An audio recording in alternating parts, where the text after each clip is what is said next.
আমরা কিছু মানুষ হচ্ছে অন্যর মাথায় ঢেল ভেঙে কিভাবে খাবো সেই মানে পরিকল্পনা সেটাই করি।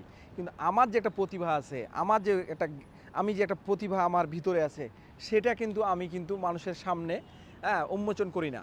আমি যদি মানুষের সামনে উন্মোচন করি, তারা কিন্তু দেখবে যে না, এই ভাইটার ভিতরে কিছু আছে, সে কিছু বলতেছে, সেটা কিন্তু সবার চেয়ে আলাদা।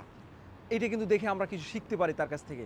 তখন কি হবে, এই জিনিসটা কিন্তু দেখবেন যেটা ভাইরালের পর্যায়ে যাবে। আপনি কিন্তু আপনার গন্তব্যে কি হবেন, অ্যারাইভড হবেন, রিচ হবেন। তখন কিন্তু আপনার প্লেসে যাবেন, তখন আপনি আপনার সফলতা পেয়ে যাবেন। কিন্তু আমরা ম্যাক্সিমামে কী করি, অন্যর মাথায় ঢেল ভেঙে খাওয়ার চেষ্টা করি। এইগুলা করলে কখনোই আপনি সফলতা পাবেন না।